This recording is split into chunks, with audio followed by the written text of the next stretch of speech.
Olá, olá, olá, sejam todos bem-vindos ao Tarô das 9. Eu me chamo Andréa de Lucas e você está no Alquimia do Tarô. Aqui eu te ajudo a transformar a sua vida com o tarô, tá? E hoje a gente trouxe um tema um pouco assim polêmicozinho de se falar, que é vergonha de ler tarô, né? Eu tenho vergonha de ler tarô. E a gente vai abordar um pouco esse tema e eu vou falar também da minha própria experiência, né? Do que eu tive que enfrentar para estar aqui hoje falando de tarô para vocês, tá bom? Como vocês sabem, né? Eu acabei de sair de uma Covid e a minha memória tá meio bagunçada um pouquinho.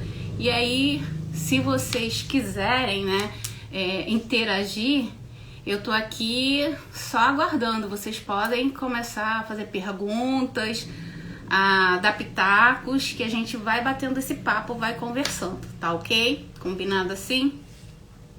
Então, primeiramente, pra gente começar essa conversa, a gente entra numa definição do que é vergonha, né?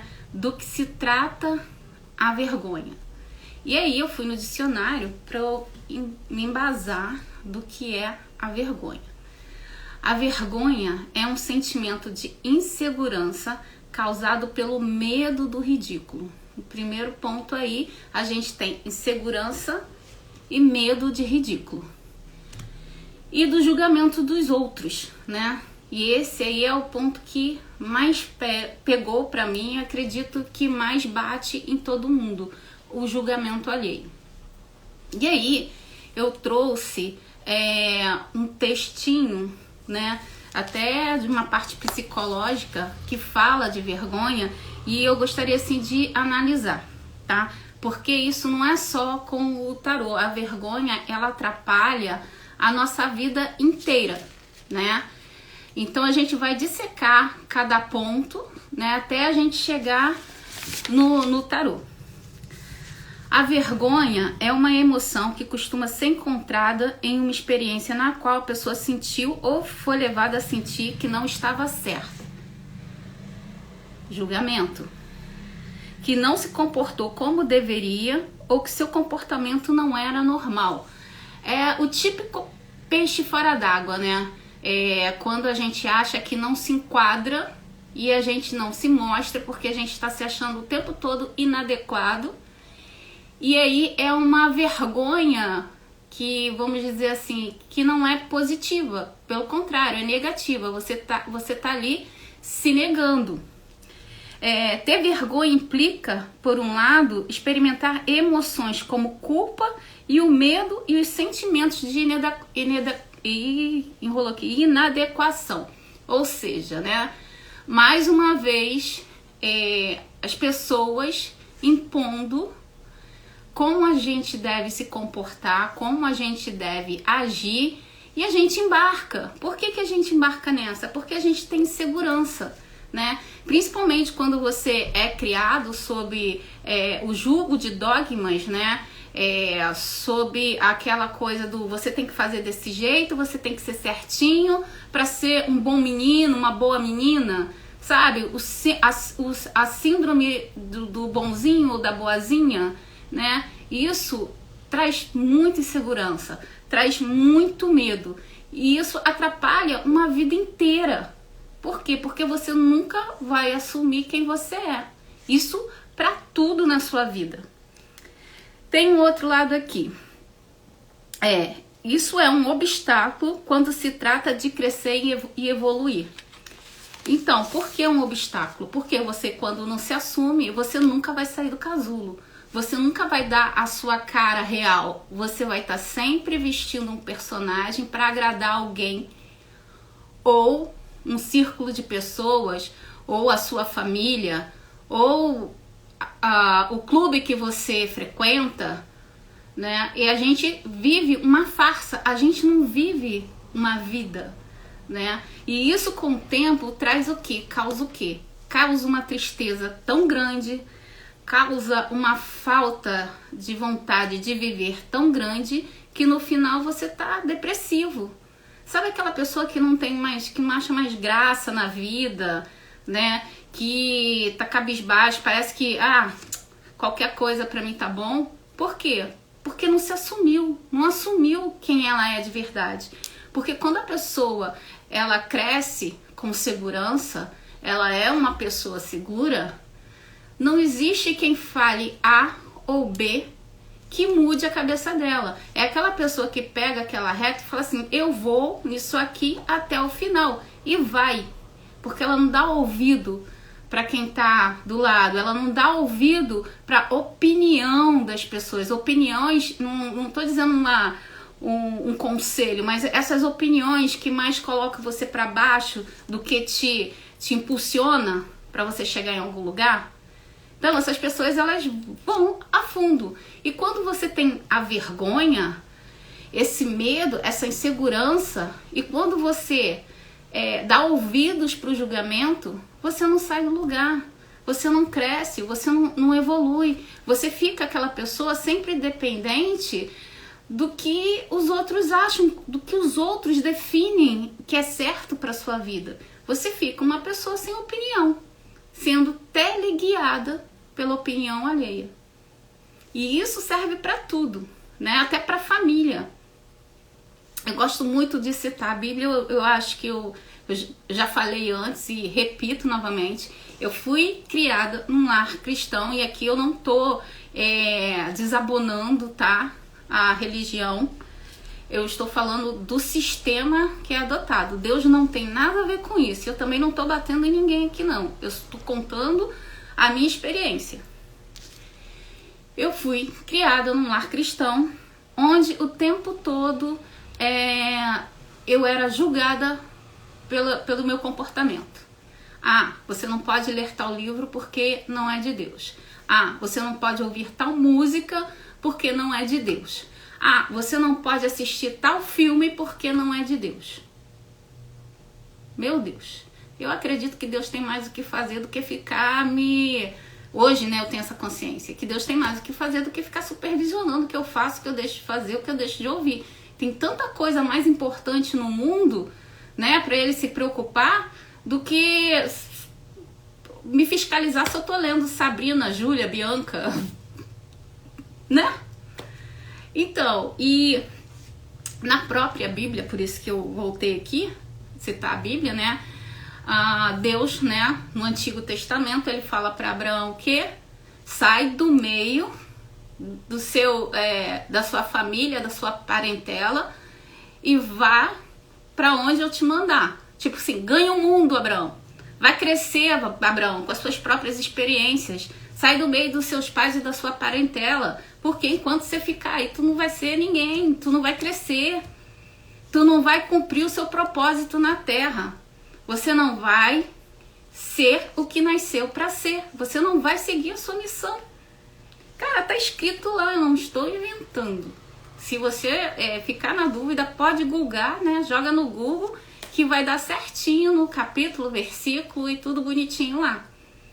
Por quê? Porque não dá para ficar sob o jugo das pessoas. Tem coisas que a gente tem que fazer que tem que ser feitas. E sabe qual é o legal disso tudo? É que a vida, ela dá oportunidade pra gente mudar a todo tempo. A vida, ela dá oportunidade da gente amadurecer e chutar o balde.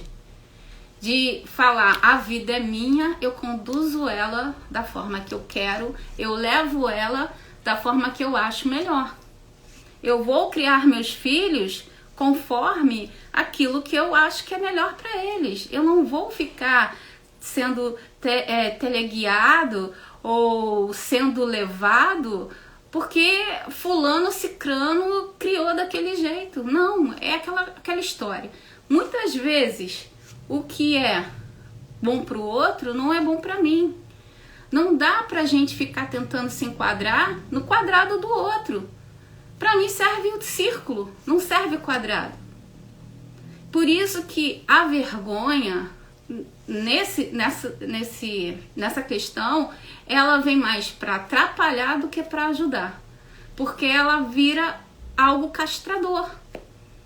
algo punitivo. Você não vai para frente, você não evolui, você não cresce. Né? E você tem que tomar as rédeas da sua vida. Você tem que saber o que é melhor para você. Quando eu estava escrevendo, né, e pensando no tema e como é que eu ia abordar esse assunto da vergonha, principalmente, né, para ler tarô, porque tem um tabu muito grande aí, e veio uma musiquinha do Roberto Carlos que é assim, tudo que eu gosto é ilegal, é imoral ou engorda. Tá, mas qual é a definição de moralidade, né? Qual a definição de ilegalidade? Tudo bem que a gente sabe que a gente não deve fazer mal pro próximo, a gente sabe que isso é errado, né? Mas tem muita coisa que as pessoas hoje, com a cabeça de hoje, julgam ilegais e imorais e que daqui a um tempo a coisa evolui e a pessoa redefine aquilo ali, ressignifica e vê que estava errado e muda. Ou seja, a gente está em constante evolução o tempo todo. E isso é bom, porque isso prova que a gente saiu da estaca zero, que a gente evoluiu, que a gente está aprendendo a ser adulto. E por que eu estou falando isso tudo? Porque quando eu comecei, aliás, desde muito nova, eu sempre gostei das cartas. Essa coisa do tarô, né, das imagens, né, porque as imagens das cartas de tarô, elas são lindas, né, são coloridas, elas são cheias de significados.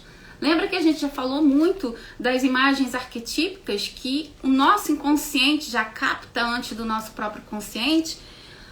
Hoje eu entendo que era o meu inconsciente já captando tudo que aquelas imagens estavam falando para mim. E eu sempre tive uma fascinação muito grande pelo tarô. E por que que eu demorei tanto para assumir, né, que eu gostava disso, que eu gosto disso e partir para estudar? Primeiro momento, eu ainda morava com os meus pais e... Nossa, se eu era castrada de tanta coisa, se eu já era julgada por tanta coisa, se eu chegasse com tarô em casa, eu acho que eles acendiam a fogueira e me jogavam ali, né? Heresia. Com o tempo, eu fui ficando adulta. E também tem um detalhe, né? Eu nasci, eu não tenho vergonha de falar a minha idade, porque eu me orgulho da minha experiência, né? Eu só não assumo meus cabelos brancos porque eu acho que ainda não chegou a hora. Mas em breve, estou pensando nesse assunto e assumirei. Mas eu sou de 1973. Então naquela época era muito diferente. Nesse inteirinho de 73 agora, até agora, 2023, a gente deu um salto muito grande em tecnologia, em ciência e em certas questões mesmo intelectuais e consciências. Tudo bem que poderia ter dado um salto bem maior, mas perto, né, da humanidade aí, do jeito que ela tá, até que a gente evolui um pouco, ou pelo menos algumas pessoas. Então, naquela época, tinha uma lei, para quem não sabe, que o tarô, ele acabou entrando nela, né, aqui no Brasil, no nosso país, que estava no Código Penal, né, que era crime esse tipo de jogos, né, jogos oraculares. Entrava ali no charlatanismo.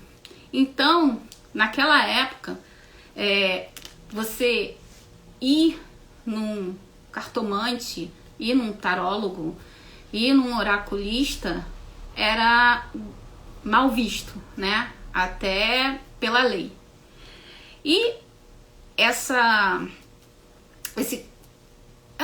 vamos dizer, essa egrégora, né, de ilegal, de errado, de criminal, ela tomou conta, porque uma egrégora ela toma conta, né? Toma conta do país, principalmente. E a gente começou a olhar aquilo é errado. Ver o futuro é errado, oracular é errado, e tarô, cartomante, não podia. E o tempo foi passando, né? E eu, desde pequena, ali, mas não podia me meter com isso. E eu nem nessa época eu sabia que tinha essa lei, né? A gente só sabia que não podia, que era errado, que não... enfim. E aí, com o governo do Fernando Henrique Cardoso, né? Não sei se, né, tem gente aqui que lembra dessa época, ele aboliu esse código, essa lei dentro do Código Penal. E com isso, quem era tarólogo, oraculista, começou a sair vamos dizer, das sombras, né, da ilegalidade, e começou a botar a cara, tipo, eu sou oraculista, quer vir aqui? Eu jogo o tarô, quer marcar uma consulta? Mas ainda era muito tabu para as pessoas, né? Não é só para jogar, mas também para ir para se consultar. As pessoas iam meio que escondidas, né? Era aquela história assim: você conhece o tarólogo? Você conhece um oraculista? Não, você conhece uma cartomante? Conheço. Fica lá. Sempre alguém te indicava um lugar muito, muito distante, que você levava uma vida para chegar, mas você ia. E aí você ia, parecia até que era um criminoso, né? Olha para um lado, olha para o outro, toca a campainha, posso subir? Aí sobe, a pessoa que tá saindo mal olha pra tua cara, você também mal olha pra cara da pessoa, né? Por causa de um julgamento, né? Porque alguém definiu que aquilo não era certo, não era legal. E aí, voltando para minha história, com o tempo, né, muitas coisas aconteceram na minha vida, até que um dia eu passei por uma experiência que foi o baque, né? E o tarô apareceu para mim e eu falei, cara, eu vou pegar isso aqui, eu vou estudar. E eu comecei a estudar. Mas uma coisa é você estudar o tarô, outra coisa é você começar a ler para outras pessoas. Eu comecei a estudar o tarô, eu comecei a tirar o tarô para mim, né, para poder praticar.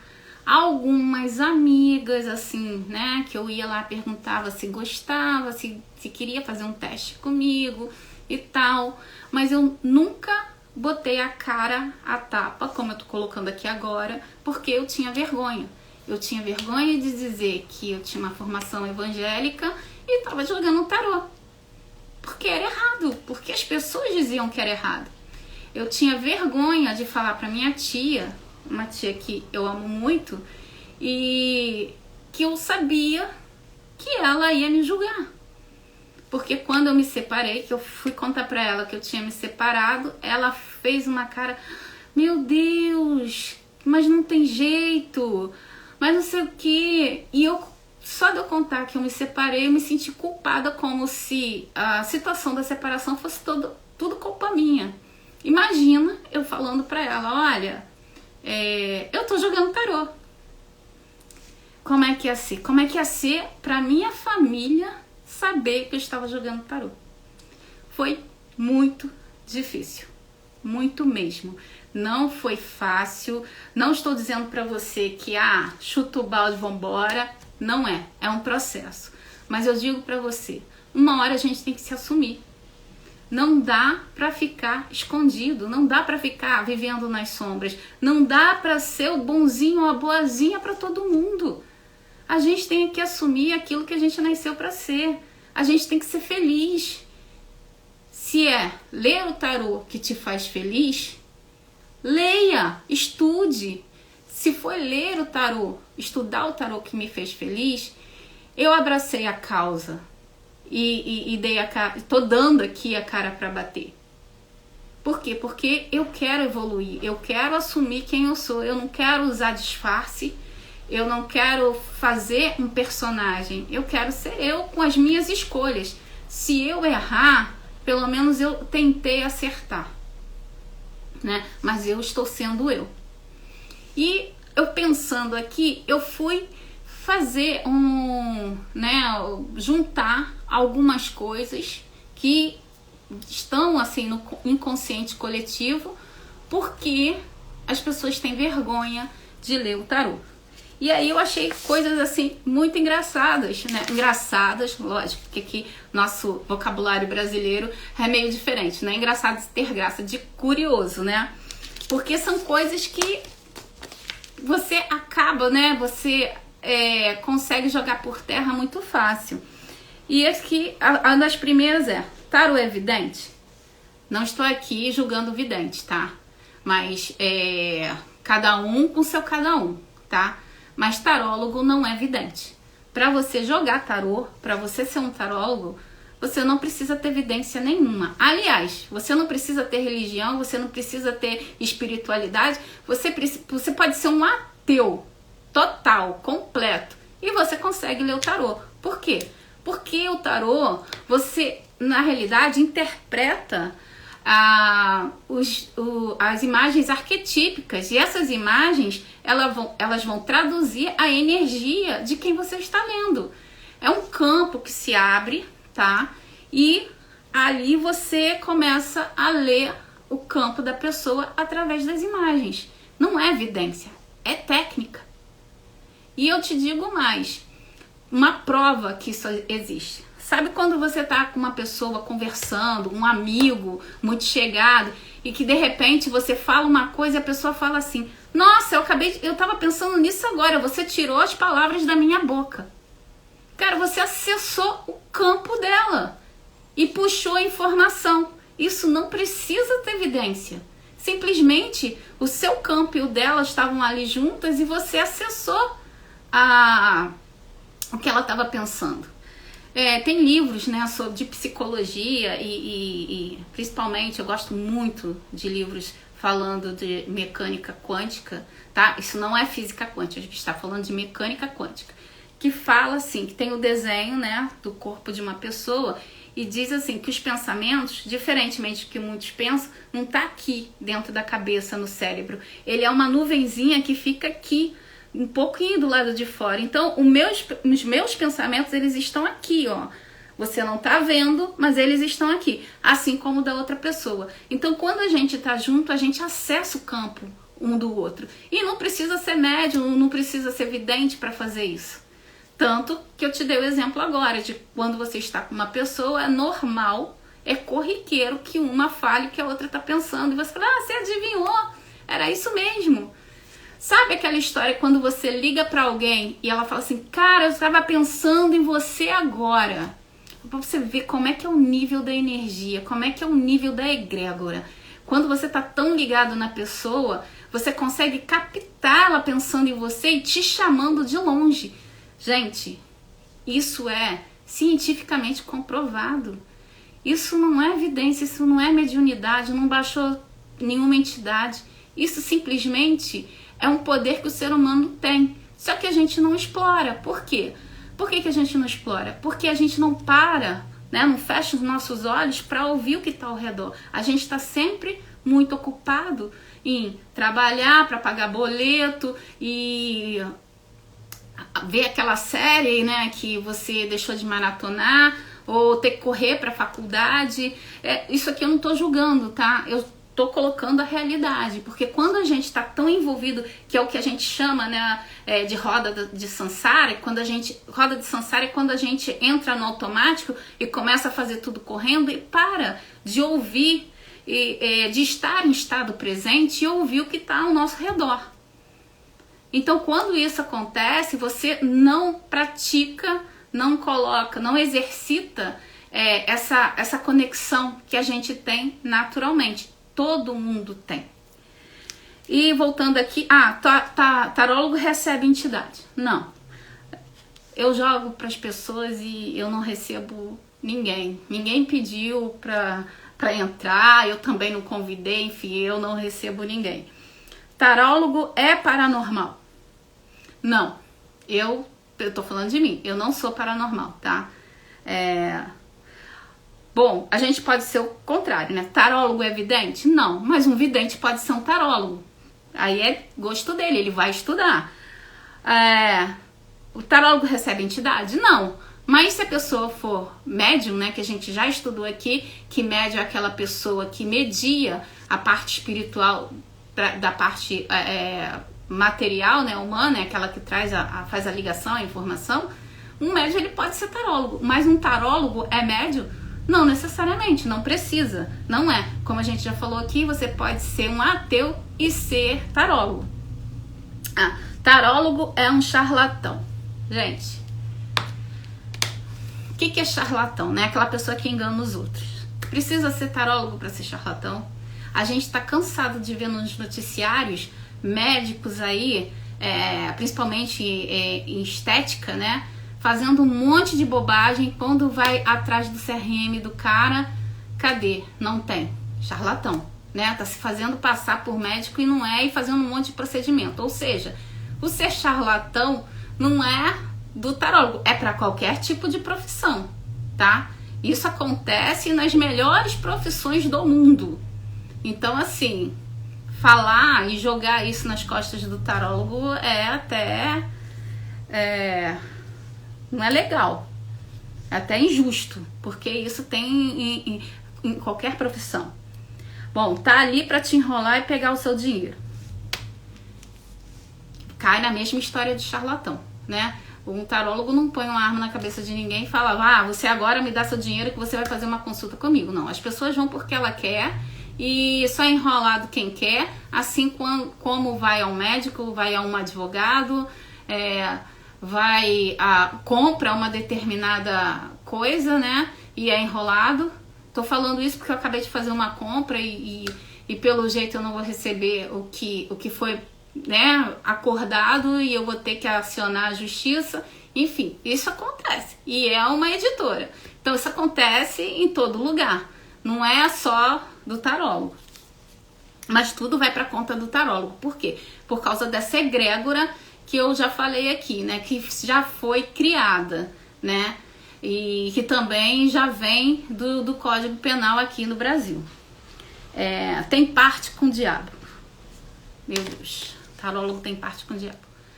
Olha, eu sou taróloga, eu jogo cartas, eu jogo tarô para as pessoas e eu não fiz nenhum acordo com ninguém e também não pretendo fazer. Então eu posso te dizer, não tem parte com o diabo, não tem contrato, não tem nada disso, né?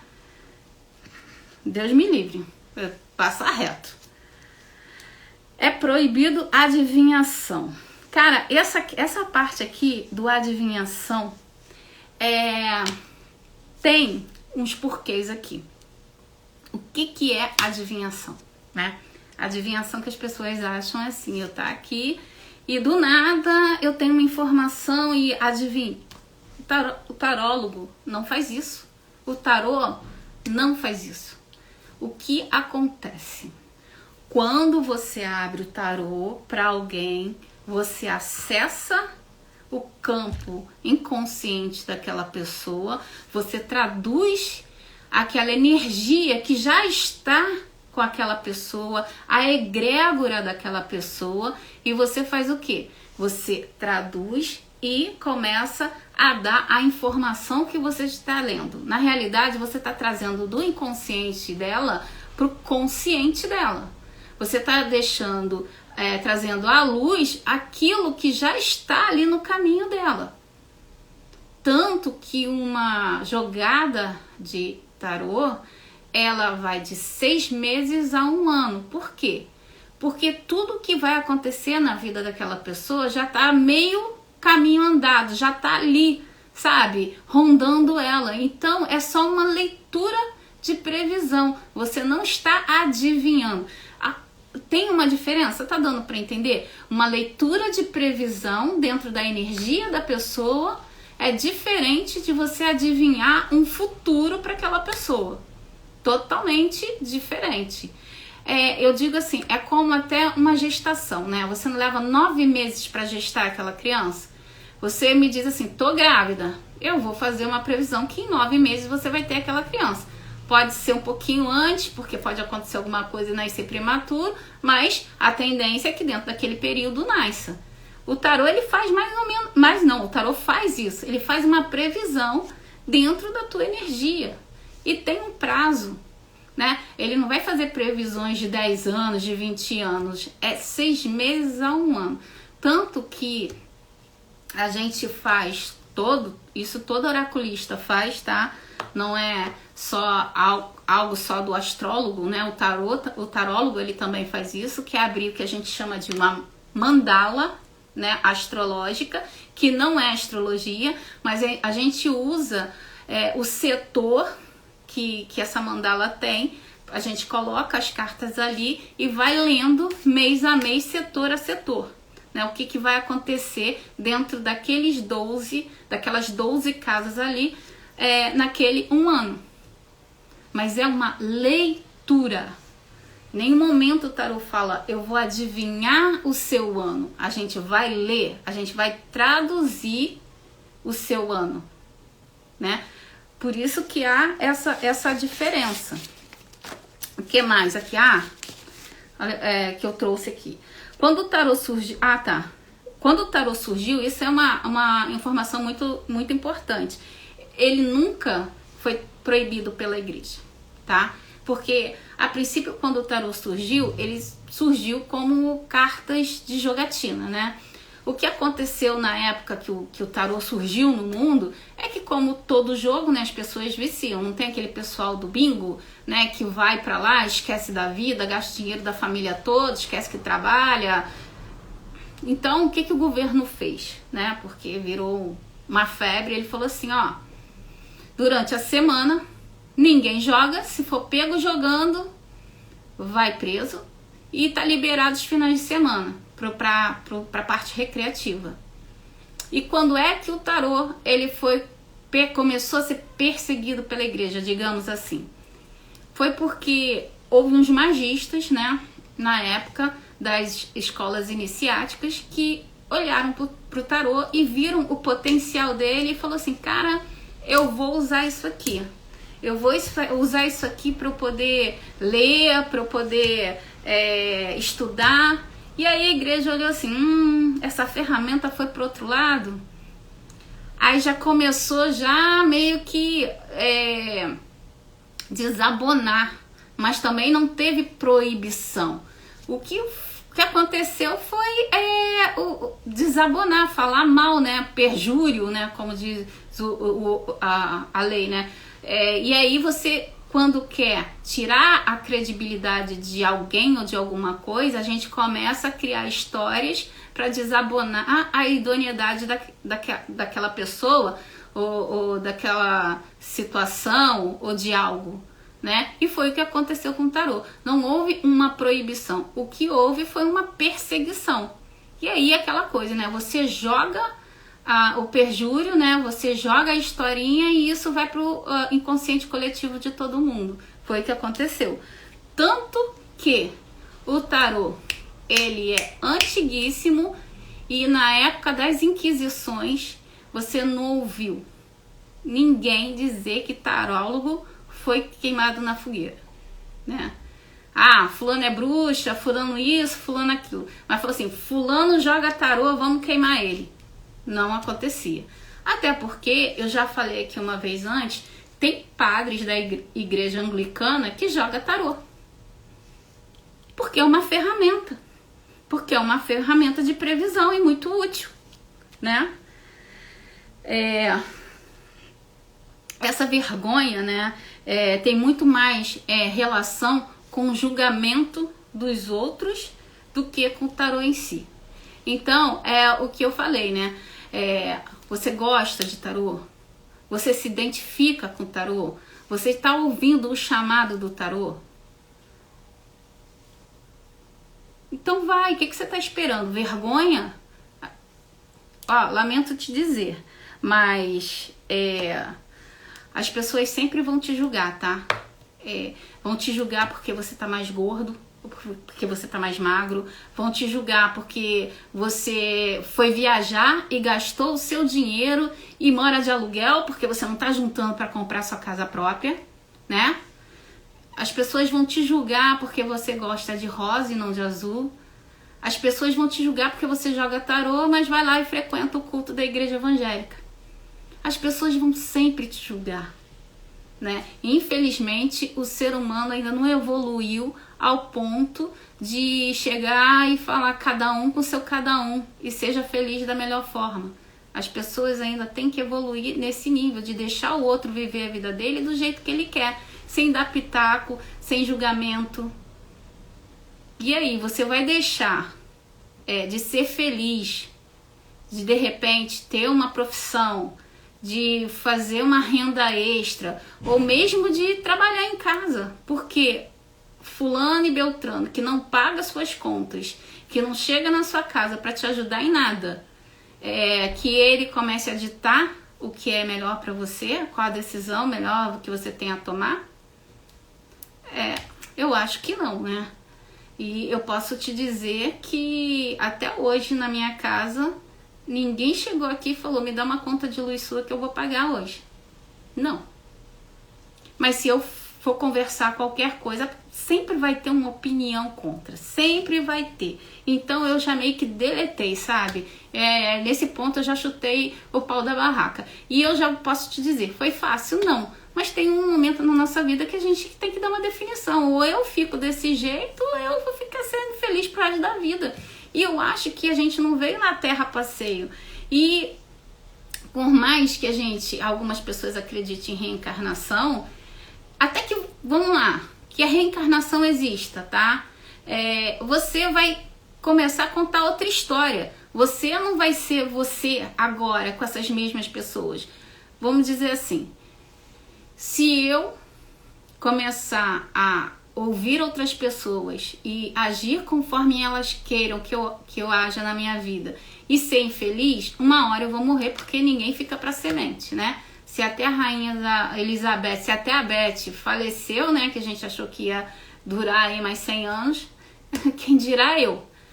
Então, assim, se eu faço a passagem hoje, eu reencarnando, eu não vou ser mais a Andréia, né? Eu não vou ser mais mãe dos filhos que eu tenho hoje, eu não vou ser mais amiga das pessoas que eu tenho, as pessoas de hoje. Eu posso até reencontrar todo mundo, mas em outra configuração.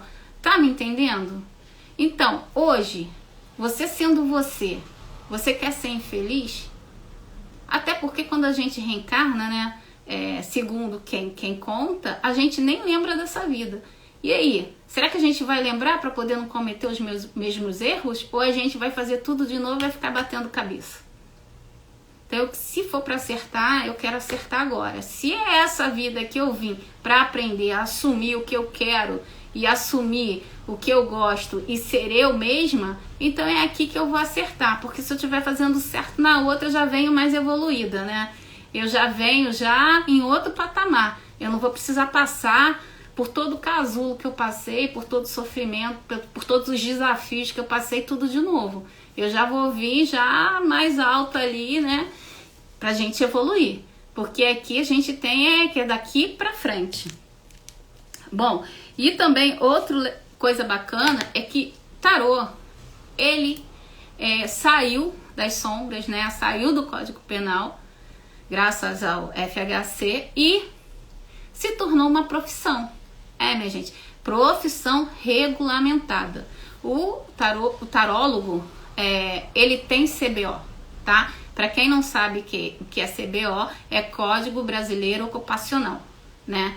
Essa profissão, ela tem um código onde você é cadastrado no E-Social, onde você pode abrir uma empresa, onde você pode fazer o recolhimento do seu INSS e pode se aposentar com a profissão de tarólogo. Então não é para qualquer um, não. O tarólogo, ele já é reconhecido como profissão. O problema é que ainda há muito preconceito sobre ele. Então, eu acho assim, que tá na hora da gente levantar essa bandeira e começar a fazer algo para mudar essa situação, né? Como eu disse, né, eu venho de uma época que se enxergava de um jeito, e eu espero que eu contribua agora na nossa geração para que a gente levante a bandeira do tarólogo, levante a bandeira do tarô e faça diferente, para que as futuras gerações não precisem passar por isso, para que as futuras gerações, mesmo que não queira o tarô, ser tarólogo como profissão, mas que use o tarô para sua vida, né? Para sua para o seu autoconhecimento, para a sua evolução como pessoa e para ajudar as outras pessoas também. E tá tudo bem, tá tudo certo.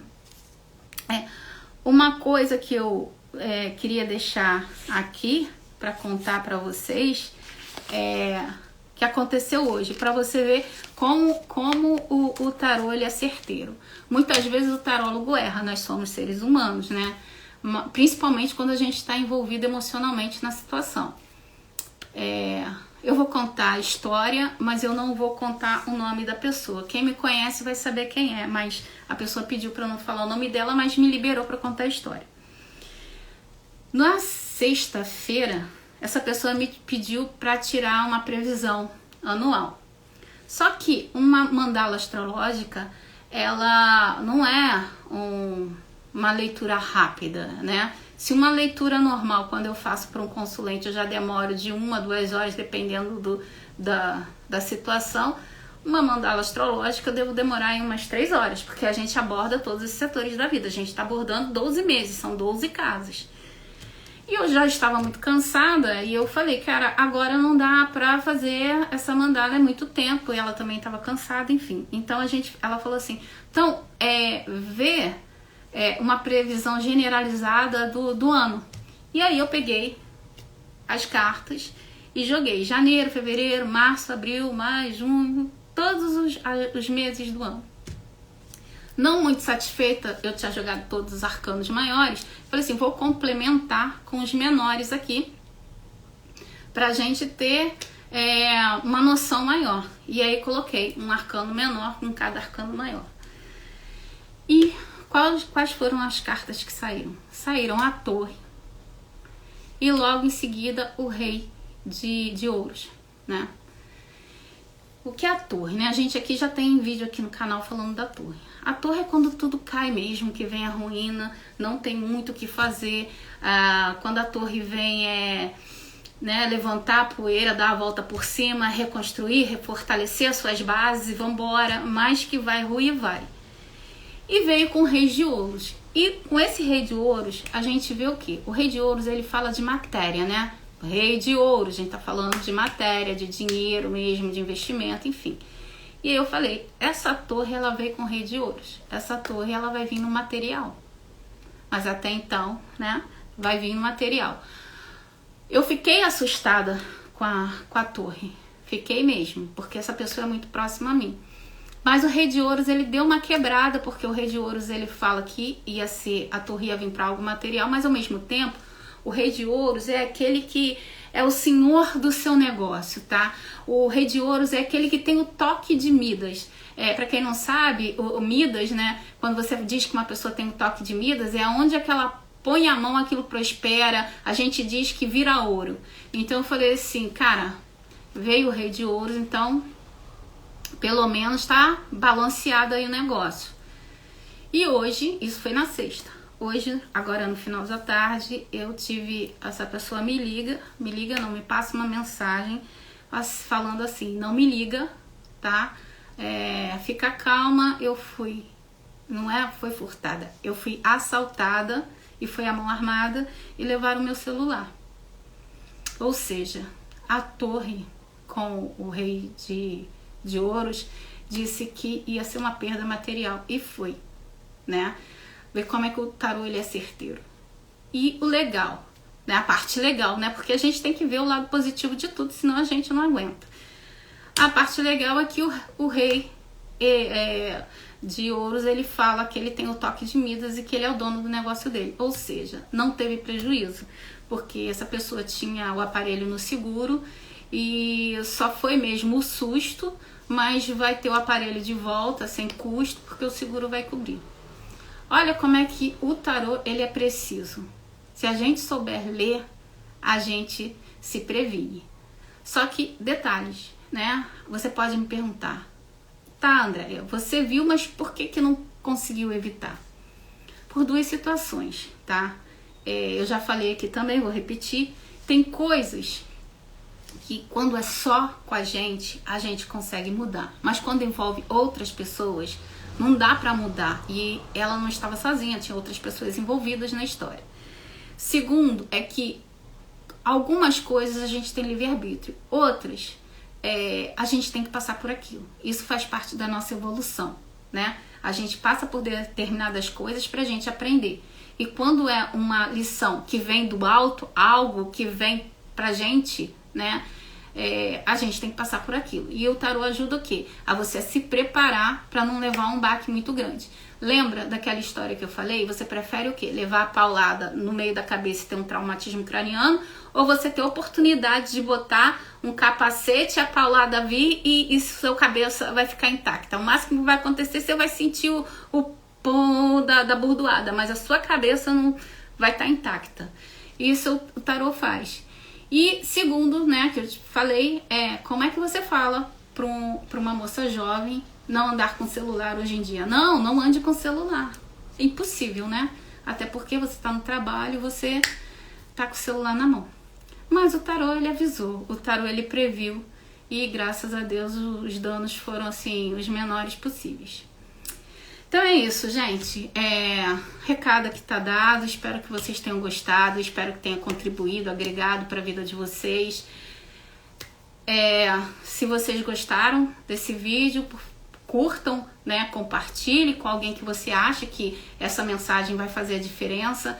Se vocês quiserem contar alguma história, fazer uma troca comigo, comentem, tá? Que eu vou ficar muito feliz de ler a sua mensagem, tá bom? Um abraço para vocês e até amanhã. Amanhã estarei aqui novamente, tá bom? Tchau!